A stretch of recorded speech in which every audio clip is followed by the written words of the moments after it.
Hello, my name is Nicholas Mebane, a graduate student at St. John's University. I'm here to present Spinks and Archive, an indie book publisher for the pitch competition.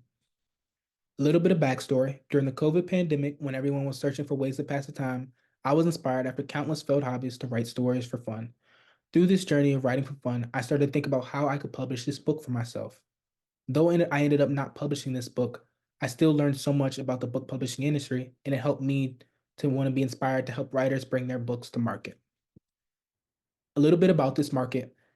The indie book publishing market pushes out 40% of the books that are coming to market altogether. The three competition I listed below, Atheon Books, Wraithmark Creative, and Entangled Publishing, all directly focus on fiction, whether that's going to be sci-fi, fantasy, romance, horror, or any other genre. These three are focused directly on pushing their books out. The reason I chose these three is because they focus on serialized fiction, which is also a niche I hope to focus in. Serialized fiction is fiction that's coming out weekly rather than waiting for the book to come out altogether. People who are writing serialized fiction post their books online, whether that's going to be on forums, apps, or maybe even different websites.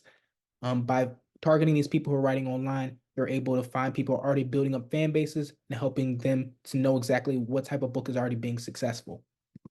A little bit about my company's value proposition.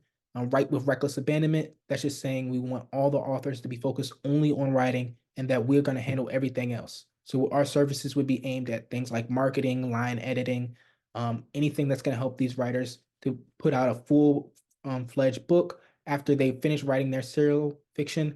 Right after they finish that serial fiction, we will edit that down to become a real full-fledged book.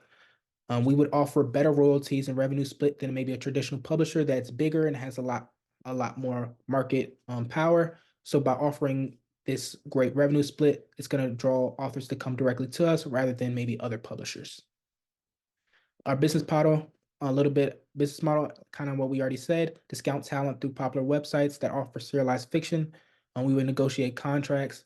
And after we've negotiated those contracts, whether it's going to be giving an advance of anywhere from maybe 1,000 to 20,000, and also negotiate royalties, audio book fees, anything like that. We would edit it and market it, and we publish directly through Amazon and Audible first. And then if the book was successful, we would also go through physical.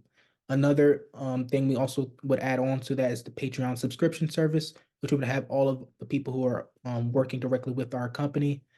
They would all be underneath this Patreon, and then people who wanted to subscribe to that Patreon could reach out or could subscribe directly to them. So financial protections, like we said, advances could range anywhere from 1,000 to 20,000, and then royalties would be based on if those authors earned out the full-fledged book if they've already sold that many books. Patreon conversion could be anywhere from 4 to 6%. So I don't have that calculation listed, but I did find that calculation based on the website, different forums and websites on what their conversion was getting people directly to Patreon from based on their followers. So some exact costs are omitted. Just to give on the left was just an example of what those businesses could look like. Thank you for your time. This was Spink's Archive, and this was the slogan again, write with reckless abandonment. Thank you.